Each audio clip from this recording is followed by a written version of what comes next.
Hoje nós vamos falar sobre a parentela corporal e a parentela espiritual.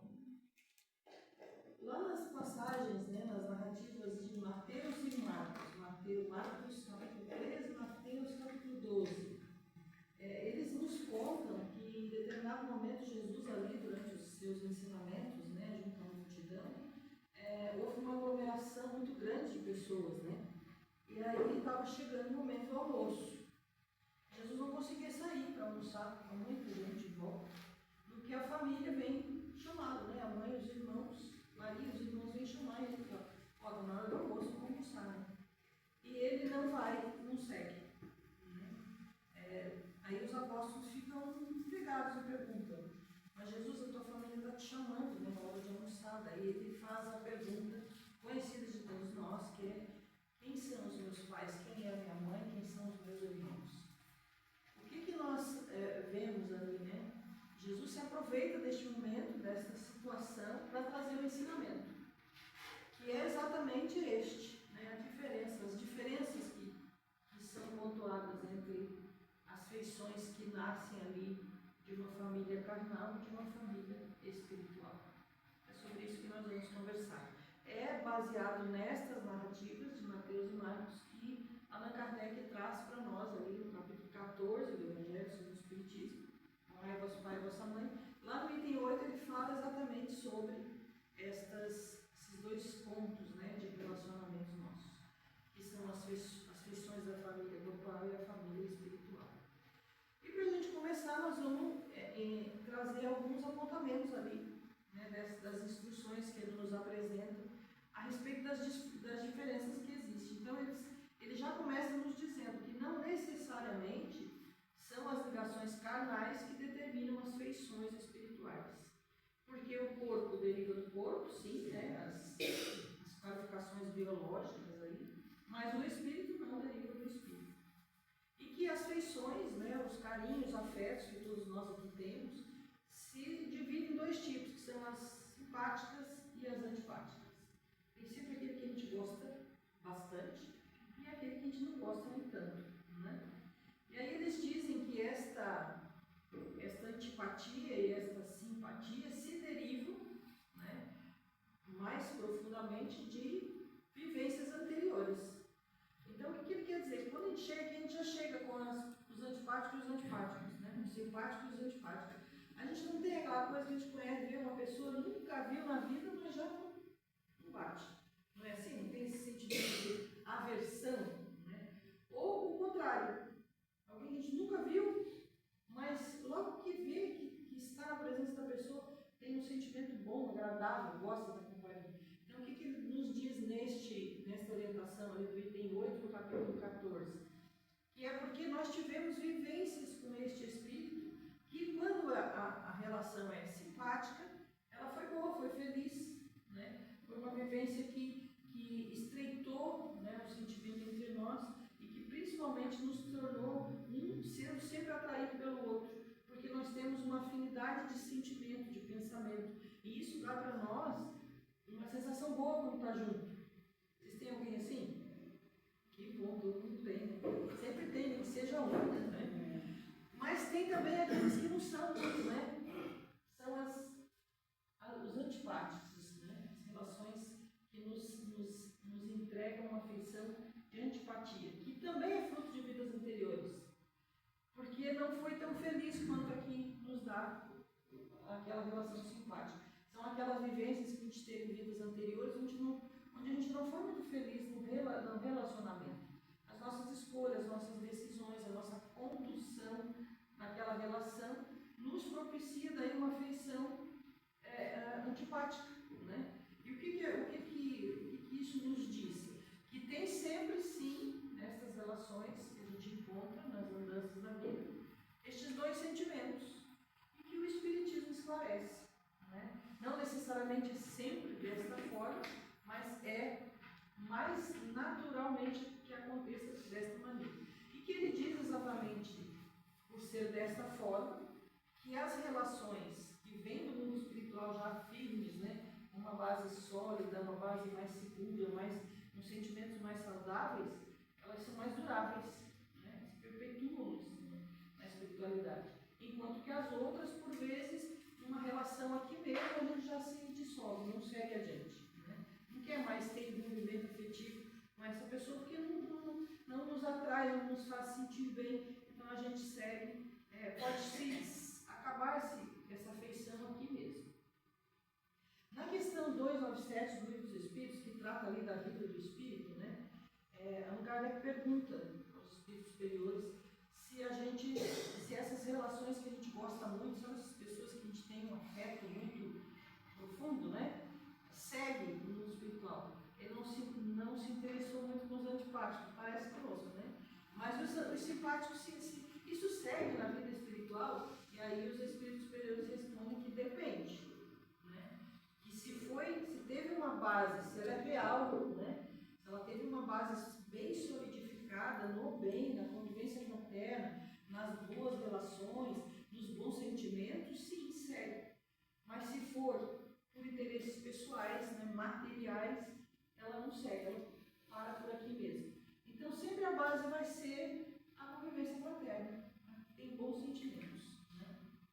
Já Joana de Ângeles, que tem uma obra intitulada não trouxe hoje, outro dia eu trago, porque eu falo muito dessa obra. Porque Joana de Ângeles, nessa obra, Jesus e o Evangelho, a luz da psicologia profunda, ela passa por todos os capítulos do Evangelho e nos ajuda a entender esse capítulo. Né? Talvez não todo o capítulo, mas um outro apontamento dos Espíritos, nos trazendo ainda mais esclarecimentos.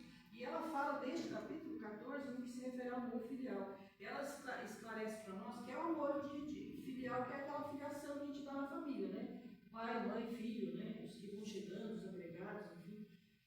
E ela diz que a família, ela não é um acidente biológico. Às vezes a gente não costuma dizer isso. Engravidou por acidente. Fala assim, não existe isso conforme Joana de Ângeles. Família não é fruto de acidente biológico. Porque mesmo quando tem só um pai e uma mãe, um filho, uma mãe é a família, né? Mas ela diz que nunca é por acidente biológico. É sempre uma programação que acontece lá no mundo espiritual, antes da gente vir para cá. Então é mais ou menos assim, é tudo combinado. Se você está meio desconfiado, assim, que não era esse o marido, não era essa a esposa, né? Esse genro não era o que deveria ser para a tua filha, para o teu filho, né? Ou a tua nora não está no caminho, né? Meio equivocado, Joana de Ângeles está confirmando para nós que não. É tudo programado antes da gente vir para cá. E que o objetivo dessa programação é a evolução dos membros, aqueles que estão envolvidos. Então a gente faz um combinado antes de vir para cá. Né? E que dentro, né, deste combinado, nós vamos sempre encontrar essas duas feições, a simpática e a antipática. Vocês têm isso na família de vocês aqui em Tramandaí, não? Lá em Cabral tem. Na minha então nem se fala. Tem mais antipática que simpática. Aí a gente consegue entender a qualidade do espírito, que sou eu, né? Porque o que ela diz assim? Que a gente se encontra, primeiro, que os pais são os pilares dessa união, que são eles que começam o processo de juntar aquele grupo ali, né? Mas eles têm compromisso com esse agrupamento, de conduzir para Deus, que é o que o Evangelho também afirma para nós. Né? Conduzir a educação desse espírito, exatamente na evolução enquanto espírito. E que os filhos, sendo também espíritos, também têm compromisso com os pais. Então é uma junção, um encontro de espírito que tem compromisso uns para com os outros. Né? Às vezes de equívocos de vidas anteriores, às vezes pelo próprio amor, que quer auxiliar na evolução, intervir junto. Então são muitas as situações, né? São variadas as situações, não existe uma única linha de entendimento. Então ela diz que família é isso, esse encontro de almas. Já Emmanuel, nesta obra, que é intitulada Consolador, havia um grupo de estudos lá em Minas Gerais, amigos de Chico Xavier, que tinham muitas dúvidas a respeito do Espiritismo. Então fizeram um grupo de estudo misturado, né, virtual e presencial. Eram os amigos encarnados, estudantes do Espiritismo, conversando com Emmanuel, para tirar algumas dúvidas. Né? E uma destas dúvidas, aí com este trabalho eles elaboraram esta obra, né, que é de perguntas e respostas, e que tem por objetivo esclarecer para nós esse tríplice aspecto da doutrina espírita, né, que é a filosofia, a ciência e a religião. Então, a doutrina espírita caminha nessas três linhas. Então, essa obra vem esclarecer muito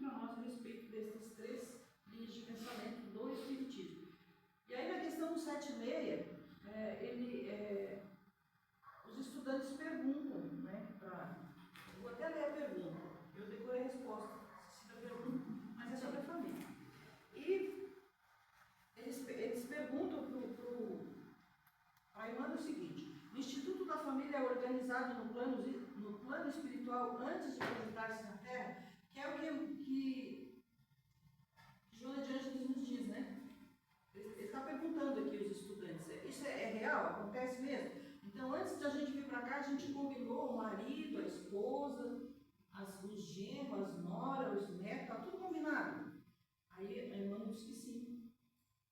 Exatamente isso que acontece. E que estas instituições se dão, né, de encontros de espíritos com um objetivo em comum. Eles têm uma tarefa para realizar no planeta Terra, eles organizam-se lá no mundo espiritual. Então, antes de vir para cá, você, sua família, aquela pessoa complicada da tua família, lembrou quem é? Não lembrou? Pode ser você. O caso é esse.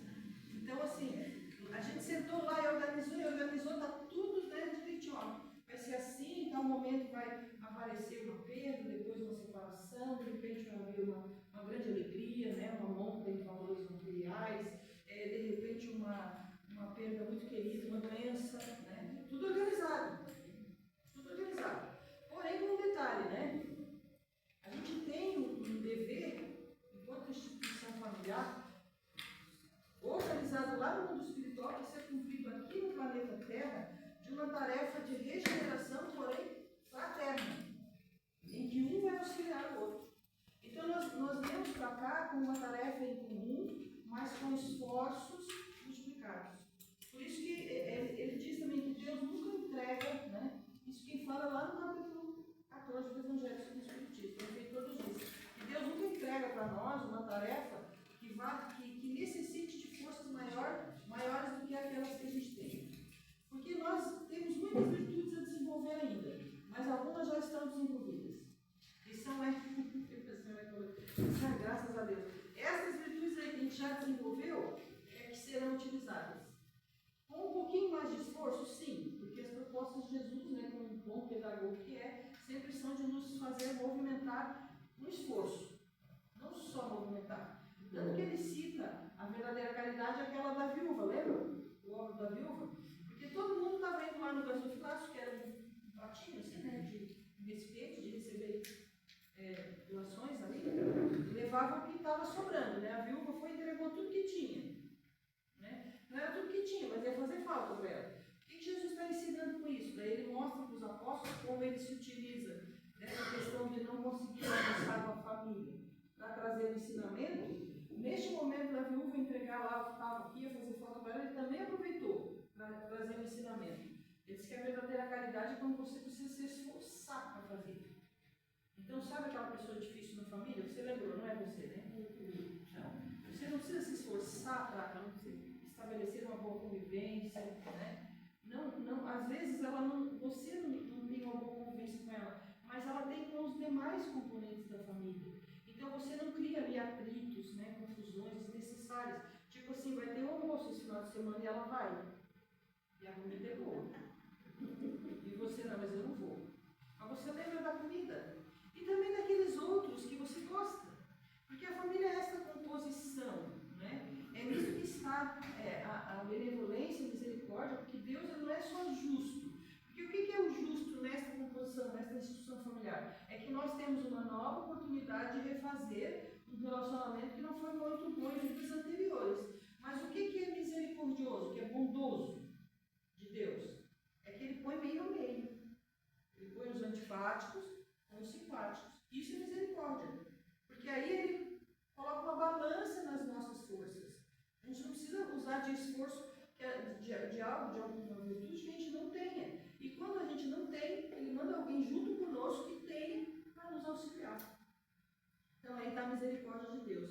Então o que ele está dizendo para nós aqui é que esse encontro, ele sempre tem, Emmanuel está nos trazendo nessa resposta, um fim regenerador. A família é uma instituição de regeneração de nós mesmos e da família, e consequentemente tem reflexo na sociedade. Uma família que, por meio dos seus esforços, que é o que ele diz, né? Quando nós lemos aqui com esta intenção, por meio dos nossos esforços, vivenciando ali as aflições, aquilo que foi planejado, quando chega aquela doença inesperada, né? Uma separação de um filho, né? Ou dos pais mesmo, uma perda de um ente querido, todas estas aflições, no esforço da vivência, um colaborando com o outro, o que nós fazemos? Nós recriamos uma vivência de vida anterior, porém com sentimentos mais fraternos. Então a gente se regenera, evolui, individualmente e coletivamente. Então esse é o trabalho do encontro destas duas afeições, a carnal e a espiritual. Todas são valorosas, muito valorosas. Por mais que essas que se dão só no momento carnal, ali de encontro biológico, né? Os pais trazem os filhos e ficam ali junto da família, ainda assim, por mais que não haja uma evolução suficiente, eles ali mesmo se desfaçam dessa afeição, ainda existe, às vezes, evolução, existe uma evolução construída. Às vezes a gente pensa que um filho vem, não consegue gostar do pai, se afasta, vai embora, e a gente costuma dizer, nem adiantou dessa vez, né? É que dessa vez ele só precisava ter nascido naquela família. Porque ele mesmo não gostando vai dizer, é o meu pai, não é assim? Quando conhecer a namorada, os filhos, né? Olha, o teu avô. Então, assim, sempre há uma evolução, por menor que seja. Já no mundo espiritual, depende muito do esforço que aquele espírito empenha naquela tarefa, e coloca naquela tarefa. Então, essas são informações, assim, que deixou para nós muito claro o que são estas versões carnais, né? Essas famílias corporais e famílias espirituais. Para definir bem uma família espiritual, nós que somos uma família, hoje. Porque a gente tem comunhão de pensamentos. A gente abraça, a gente acolhe, a gente por mais que a gente não tenha um envolvimento muito profundo com o espiritismo, a gente é simpático, não é assim? A gente já gosta dessa ideia, que a gente é espírito, que reencarna, né? Alguns de nós ainda estamos assistindo uma exposição ou outra, para ver se é isso mesmo, e é natural, é da evolução do espírito. Mas isso nos torna uma família, de alguma forma, espiritual. Porque nós temos sentimentos, nós trabalhamos, andamos na condição da nossa existência numa linha de sentimento comum, de pensamento comum. E isso é a que Jesus está se referindo à família espiritual. Tanto que quando os apóstolos perguntam para ele, ele diz, né, mas o teu pai, a tua mãe te chamou, os irmãos, assim, quem são meus, né, minha mãe e meus irmãos? São todos aqueles que fazem a vontade de meu pai. O que nós estamos aqui hoje, nesta tarde, conversando, refletindo? Sobre os ensinos de Jesus. Então, algo nós temos em comum, né? E que é exatamente o cumprir aquilo que ele nos chamou, né? Como diz Alcione, na obra Renúncia, né? Que é uma das onde nós conhecemos uma das reencarnações de Emmanuel, que foi quem organizou toda a vida espiritual de Chico, né? Chico todo mundo conhece, né? Chico Xavier. Então, ela diz lá que os ensinos de Jesus precisam ser conhecidos, refletidos, sentidos e vivenciados. Nós estamos nesse processo, então de alguma forma nós somos família, né? Nós criamos uma conduta de existência para nós que justifica no mundo espiritual como uma família. Mas vamos tentar entender isso na prática, né? Porque é muita teoria, né? É muito livro, não é assim? É muita teoria. Vamos na prática ver se a gente consegue entender. Vamos trazer agora, para a gente colocar todas estas definições que a gente trouxe, vamos para uma história que está lá no livro Libertação. Libertação é uma obra que foi ditada para Chico Xavier por André Luiz. É uma das obras de André Luiz, ele tem 16 obras. A primeira é Nosso Lar, que todo mundo conhece, né? Já tem o filme e tudo. Mensageiros, que é a segunda, que já tem o Nosso Lar 2, e está vindo 3 aí, já. Estão filmando.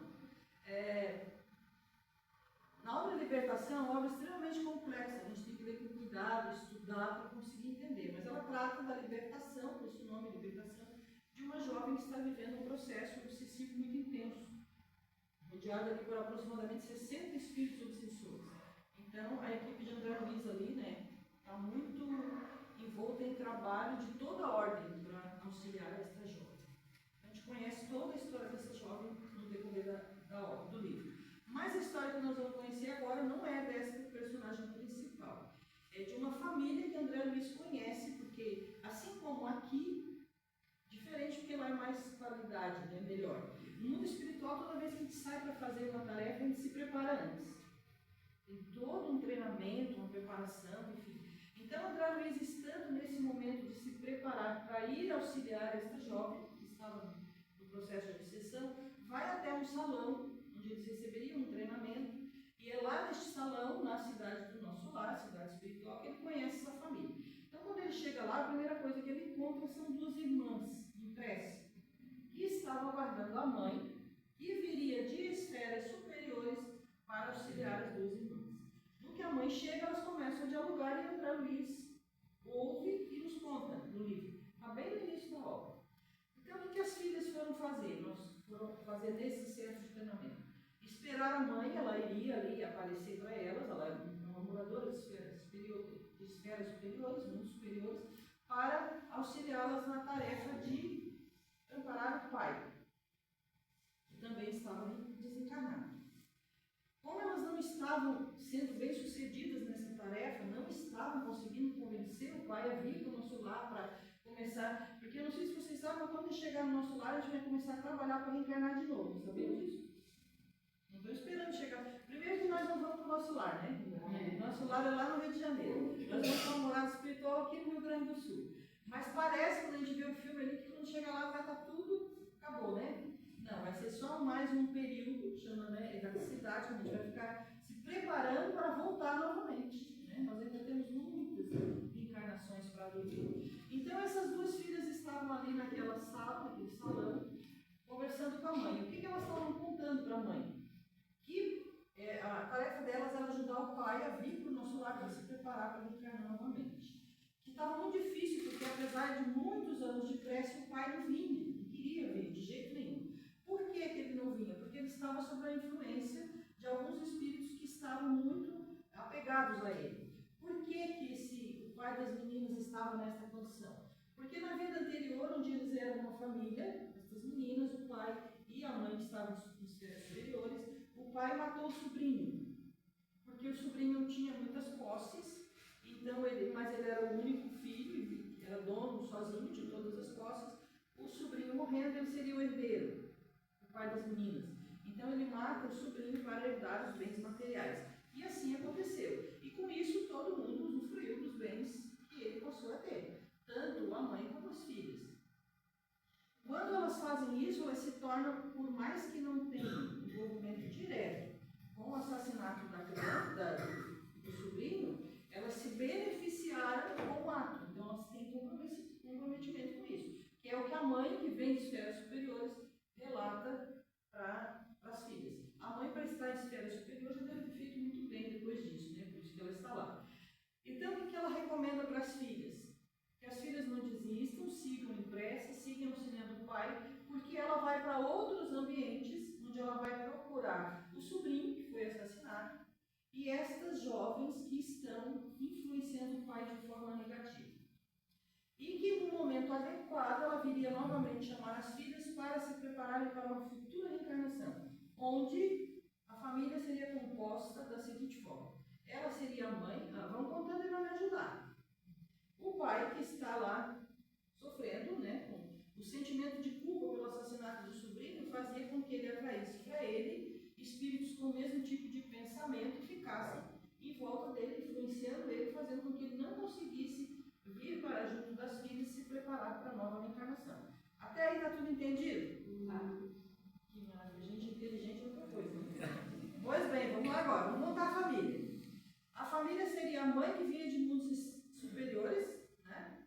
As duas filhas que estavam ali rezando pelo pai, o sobrinho que foi assassinado e os espíritos que estavam em volta da mãe do pai, lá influenciando ele de forma negativa, eram 6.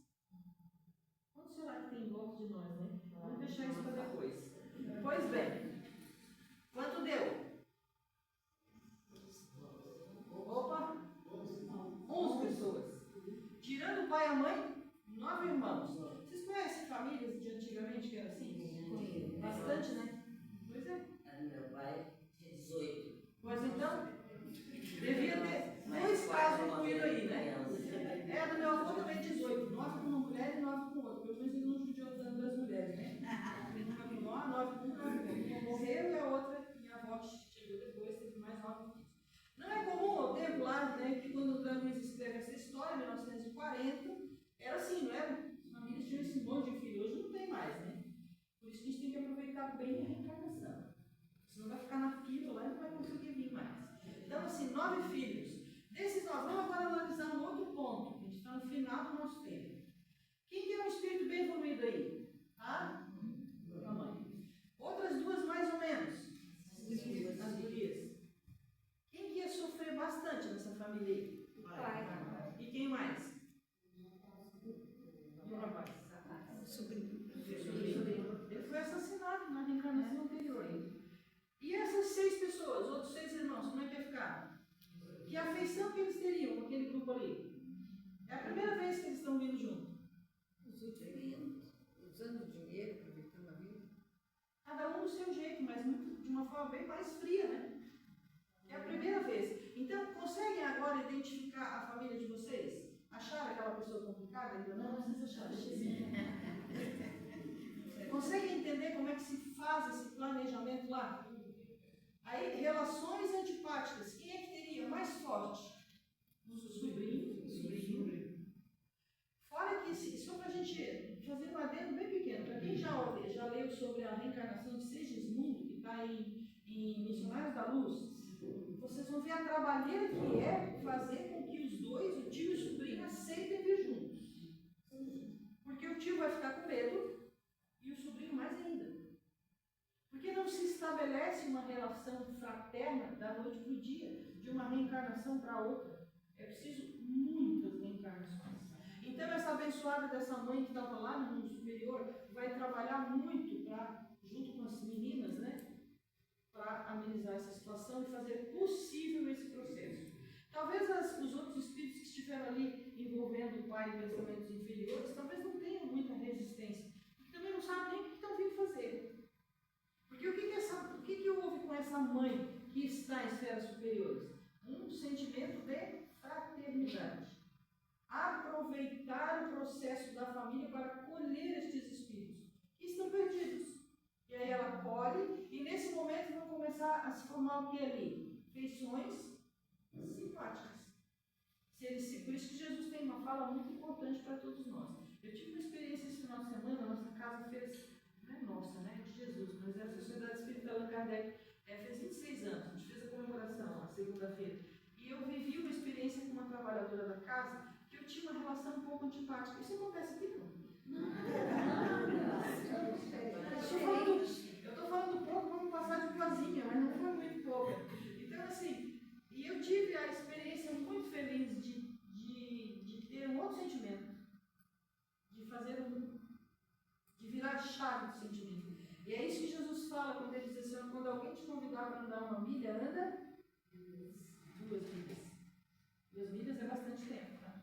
Por quê? Porque é na segunda milha que a gente vai conseguir ver o lado bom da pessoa, o que a gente não queria ver, porque sempre houve a gente que não quis ver. Então, a família tem esse propósito, né, fazer com que a gente refaça as nossas caminhadas, a maneira como conduziu até aqui, de uma forma mais fraterna, mais humana, com melhores sentimentos.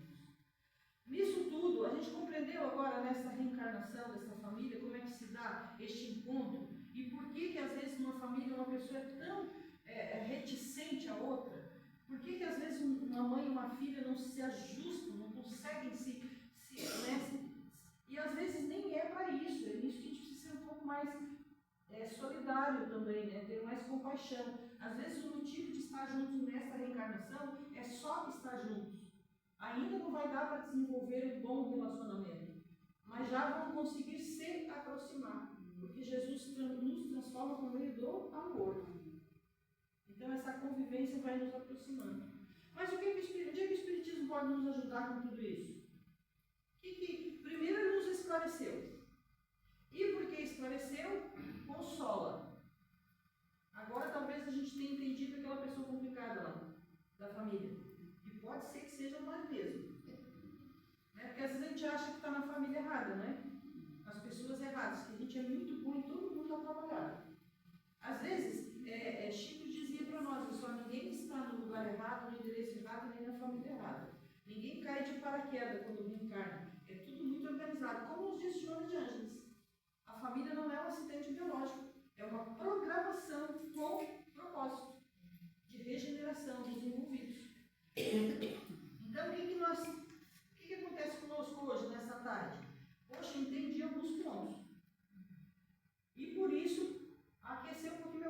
falando, aliviou um pouco, não é assim?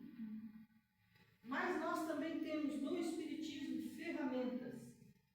Qual delas? A primeira, a gente teve um monte aqui agora. Preces. Uma outra que é muito nos recomendada pelo Espiritismo, Evangelho no Lar. O que o Evangelho no Lar faz? Antigamente tem que tirar. Mas enfim, a gente tem, e quando não tiver esclarecimento, é só falar com as meninas aqui, que está numa prece, que elas vão falar. Alguns evangelhos, segundo o Espiritismo, trazem essa prática no início, no fim, sempre apresenta. Hoje em dia está tudo tão fácil, né, gente? É só dar uns cliques assim na palma da mão e está tudo aí esclarecendo, né? Basta ter internet que todo mundo tem, né? Então, o que o Evangelho no Lar faz? Cria uma estrutura fluídica saudável de proteção em volta do nosso lar, onde todos são beneficiados. Assim, vai lá em casa um evangélico, o outro é católico, o outro é um bandista, o outro é o quê? Que outra coisa tem? Outro é espírita. Ateu. Como é que fica daí? O que Jesus falou quando é para a gente fazer prece? Recolhe-te. E às vezes não é nem lá, às vezes tem que ser na rua. Quando ele diz recolhe-te no teu quarto, no teu ambiente, é que o teu espírito está dentro do teu corpo. Onde ele for, o espírito está. Então, às vezes eu preciso fazer lá na garagem, sozinho. E quem faz sozinho, que é o meu caso, a gente faz em 5 minutos o evangelho. E o que é básico no Evangelho segundo o Espiritismo? Compromisso. A disciplina. Vai ser quando? Segunda, na hora da novela. Não faça isso. Não gosto da novela. E amanhã o capítulo vai dar bom. Depois da novela. Ou antes, não, mas de manhã não dá, é uma gritaria lá em casa, é café da manhã, é saída. Então eu vou fazer antes do café da manhã. Mas eu não vou criar impedimentos para que eu venha não praticar. Ou então, mesmo sabendo, porque o que nós sabemos? Que o Espiritismo nos apresenta com esclarecimento e consolo, sim, mas ferramenta também. E às vezes a gente sai daqui aliviado, mas não vai na direção de praticar o que aprendeu. Porque às vezes ser paciente, tolerante lá junto da família é mais desafiador, e às vezes demora um pouquinho mais. Não sei aqui, mas daqui a pouco dá acelerado o negócio. Mas a prece a gente pode fazer tudo junto. A gente está muito magoado com alguém. Não consegue entrar no quarto e fazer uma prece? Consegue. Minha avó dizia assim, se tu não consegue falar com a pessoa, mandar uma prece para a pessoa, porque tu está muito bravo, fala com o anjo da guarda dela, tu não conhece ele? E ele fala com a pessoa. Porque nós precisamos é criar possibilidades de fazer práticas no bem, não impedimentos. Impedimentos já tem, é natural. Então esse evangelho precisa ter uma prática disciplinar, tem que ser toda semana. Mas por que tem que ser toda semana? Agora o Espiritismo virou cheio de dogmas. A gente limpa a casa para fazer isso por. Alguns não limpam, né? Mas o normal é toda semana, né? E suja tudo depois, não é assim? Então, semanalmente, porque nós fizemos, limpamos aquele ambiente, deixamos ali uma corrente fluídica saudável, de bons sentimentos, mas depois vem todos os fatos que são naturais e são esperados, porque a vivência é desafiadora. E aí a gente polui novamente. E aí tem que limpar de novo, por isso que semanalmente. E quando a coisa está meio pesada, fica aqui também não. De vez em quando dá uma pesada no clima, não dá? Aí a gente intensifica, faz mais de uma vez por semana. É a mesma coisa quando vem um monte de visita da nossa casa, quando eles vão embora, deixa a casa virada do avesso. Não tem que fazer um faxinão? É a mesma coisa. Então Jesus é extremamente bondoso, porque ele não só ensina, ele segue ensinando e ele nos ensina práticas de nos auto-proteger. É preciso que nós saímos aqui hoje não somente esclarecidos e consolados, mas comprometidos em fazer aquilo que nos cabe. Não só na questão de vivência do desafio, né, que é a instituição familiar, mas em especial de buscar e efetivar no nosso lar as ferramentas que vão nos auxiliar neste